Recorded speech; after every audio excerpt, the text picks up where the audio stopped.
Mais peut-être, et je terminerai là-dessus, est-il besoin de vous expliquer, chers collègues, pourquoi ces 262 millions sont dramatiques. Peut-être êtes-vous trop déconnectés du terrain pour vous en rendre compte.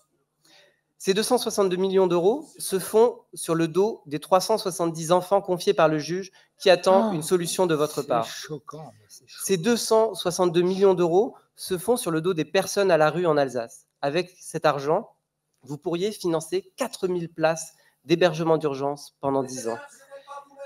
Ces 262 millions d'euros se font sur le dos des 15 000 collégiens privés de cantine dans leur collège. Ces 262 millions se font sur le dos des 13 000 personnes sans aucun revenu en Alsace. Vous les laissez sans solution, refusant de travailler sur le non-recours au RSA dont ces personnes sont victimes. Ces 270 millions se font aussi sur le dos des collégiens issus des familles les plus précaires et qui ne peuvent pas payer la cantine faute de tarification sociale. Avec ces 262 millions, vous pourriez financer la cantine gratuite pendant 10 ans. Ces 262 millions se font sur le dos des générations futures qui feront face aux conséquences dramatiques du changement climatique. Avec ce montant, vous l'avez évoqué, nous pourrions rénover à nous tout seuls 15 collèges.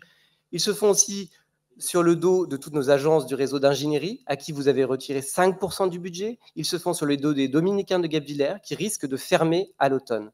C'est ça, en fait, dont nous devons parler. C'est ça la réalité concrète de vos choix budgétaires.